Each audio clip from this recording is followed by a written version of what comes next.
नमस्कार दोस्तों, मेरा नाम है अंशुमन नायक और आप सभी का बहुत बहुत स्वागत है इंडियन डिफेंस न्यूज की डिफेंस टॉक सीरीज में, जहां पर हम रोज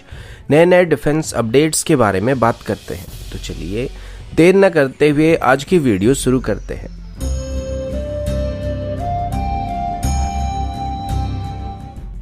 आज की पहली update high altitude pseudo satellite को लेके है। एक दो दिन पहले भी इसको लेके एक अपडेट सामने आया था, जिसमें ये बताया गया था कि एचएएल अभी कुछ प्राइवेट इंडस्ट्रीज के साथ मिलकर हाई अल्टीट्यूड सीडो सैटेलाइट को डेवलप करने की कोशिश कर रहा है। पहले इसको बस मिलिट्री पर्पज के लिए एचएएल की तरफ से बनाया जा रहा था, लेकिन अभी इसके एक सिविलियन वेरिएंट को भी बनाने का प्लान किया जा रहा है। अभी नेशनल एरोस्पेस लैबोरेटरी की तरफ से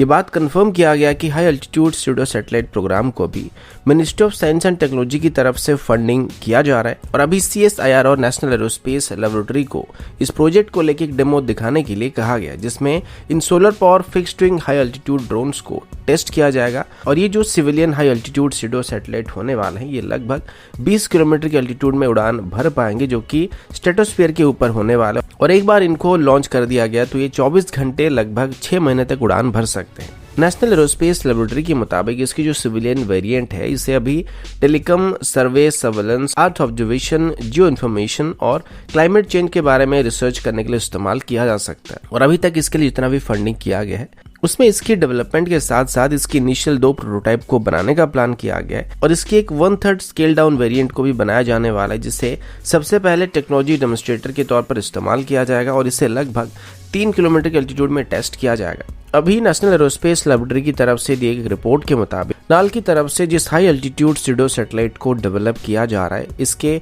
एचएएल और किसी भी प्राइवेट इंडस्ट्रीज के साथ कोई लिंक नहीं है। यानी कि एचएएल और प्राइवेट सेक्टर कंपनियों के द्वारा मिलकर जिस हाई अल्टीट्यूड सीडो सैटेलाइट को बनाने की बात की गई थी, वो एक कम्प्लीटली अलग ही प्रोजेक्ट होने वाली है, जबकि नेशनल एरोस्पेस लैबोरेटरी की तरफ से डेवलप किया जा रहा सिस्टम एक अलग ही सिस्टम होने वाली है।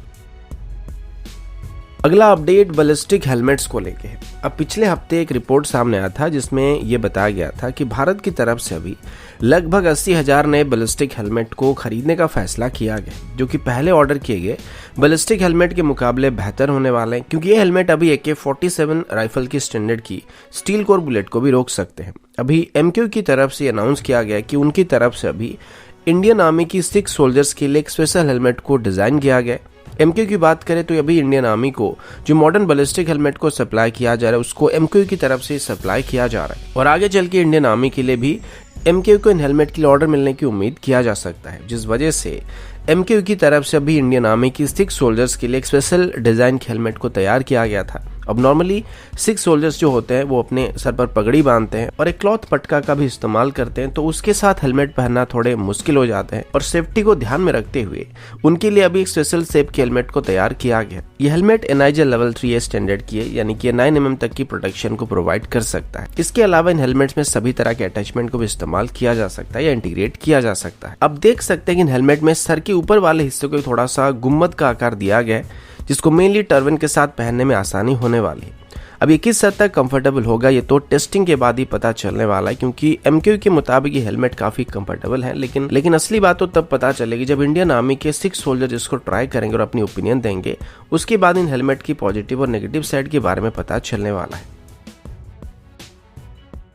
अगला अपडेट रफाल फाइटर जेट को लेके। अब सबको याद होगा 2016 में भारत और फ्रांस के बीच 36 रफाल जेट के लिए एक ऑफिशियल डील को फाइनल किया गया था। अभी तक भारत को फ्रांस की तरफ से लगभग 33 रफाल को डिलीवर कर दिया गया है और अभी जिन 33 रफाल को भारत को डिलीवर किया गया था, इनमें से कोई भी इंडिया स्पेसिफिक एनहांसमेंट के साथ भारत को डिलीवर नहीं किया गया था। लेकिन फिलहाल अभी फ्रांस बाकी बचे 3 रफाल को भी भारत को हैंडओवर कर चुका है, लेकिन ये जो आखिरी 3 रफाल है, इनमें 13 इंडिया स्पेसिफिक एनहांसमेंट को करके इसे भारत को हैंडओवर किया गया है। रिपोर्ट के मुताबिक इसी हफ्ते की एंड तक या अगले हफ्ते की शुरुआत में ही फ्रांस से भारत के लिए बाकी बचे 3 रफाल को रवाना कर दिया जाएगा, जिसके बाद भारत में बाकी सभी 33 रफाल को इंडिया स्पेसिफिक एनहांसमेंट के साथ अपग्रेड किया जाएगा।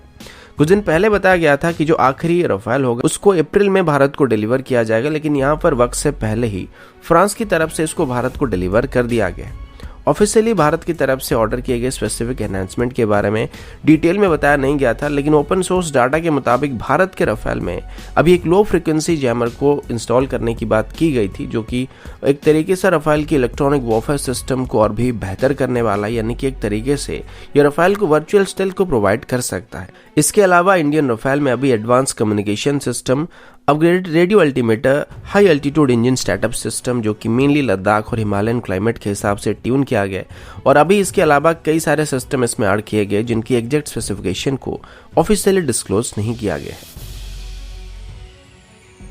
अगला अपडेट प्रोजेक्ट 75I को लेके। अब कल की डिफेंस टॉक वीडियो में मैंने आप सभी को बताया था कि अभी इस टेंडर में पार्टिसिपेट कर रहे लगभग सभी देश इससे बाहर हो चुके हैं और इसमें सिर्फ साउथ कोरिया भी बचा हुआ है जिसके पास एक्टिव वीआईपी सिस्टम मौजूद है। तो अभी एक तरीके से भारत के पास सिंगल वेंडर सिचुएशन आ चुका है, जिसका मतलब ये है कि या तो भारत इसमें साउथ कोरिया के साथ टाई अप करके उनकी सबमरीन को सिलेक्ट करने वाला है, क्योंकि इसके अलावा अभी हमारे पास कोई और ऑप्शन बचा नहीं है, या फिर दोबारा से इस टेंडर को रिफ्लोट किया जा सकता है। अब मोस्टली जिन भी देशों के पास एक्टिव वीआईपी सिस्टम मौजूद है वो भारत के साथ अपनी आईपी टेक्नोलॉजी को शेयर करना नहीं चाहते और इसी वजह से वो धीरे धीरे टेंडर से बाहर चले गए थे। अब देखा जाए तो जापान के पास भी आईपी सिस्टम और lithium ion based diesel electric submarine मौजूद है, लेकिन दिक्कत ये है कि जब इनिशियली भारत की तरफ से प्रोजेक्ट 75I के लिए आरएफआई को इशू किया गया था तो उसमें जापान पार्टिसिपेट नहीं कर रहा था।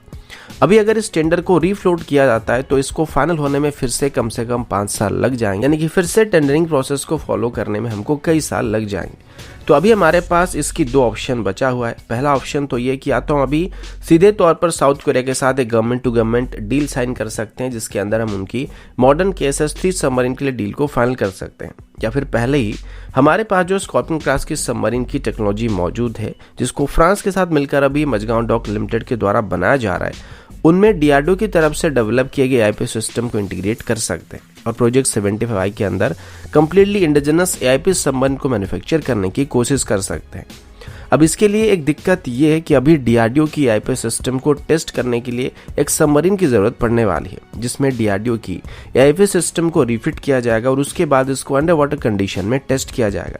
और अगर इसके बाद इसके रिजल्ट अच्छे पाए गए तो उसके बाद DRDO की आईपी सिस्टम को नेवी में इंडक्ट किया जा सकता है। और इसी वजह से अभी तक DRDO की आईपी सिस्टम को इंडियन नेवी इस्तेमाल करने के लिए राजी नहीं हो रहा है, क्योंकि अभी तक इसको अंडर वाटर कंडीशन में टेस्ट नहीं किया गया, यानी कि एक सबमरीन में फिट करके इसको टेस्ट नहीं किया गया है। अब अभी अगर इसको टेस्ट करने की कोशिश की जाती है तो इसमें कम से कम 2 से 3 साल लग सकते हैं और इसके लिए DRDO के एक सबमरीन की भी जरूरत पड़ने वाली है। तो अगर नेवी यहाँ पर अपनी एक पुरानी सबमरीन को DRDO को हैंडओवर कर सकता है जिसमें AIP सिस्टम को इंटीग्रेट करके टेस्ट करने के लिए इस्तेमाल किया जाएगा, तो ये आगे चल के हमारे इंडिजिनस AIP सिस्टम की टेक्नोलॉजी को वैलिडेट करने में एक बहुत बड़ा स्टेप होने वाला है, जिसके बाद हम खुद के दम पर ही अपनी कन्वेंशनल सबमरीन को मैन्युफैक्चर कर सकते हैं, क्योंकि पहले ही मजगांव डॉक लिमिटेड के पास सबमरीन को बनाने का अच्छा खासा अनुभव हो चुका है। और जिन साउथ कोरिया से हम अभी सबमरीन को खरीदने के लिए बातचीत कर रहे हैं, आज से लगभग 40 साल पहले उन्होंने भी सेम जर्मन ओरिजिन सबमरीन को खरीदा था जिनको इंडियन नेवी की तरफ से पहले एक्वायर किया गया था, लेकिन साउथ कोरिया की तरफ से जर्मन से इन सबमरीन की टेक्नोलॉजी को हासिल कर लिया गया था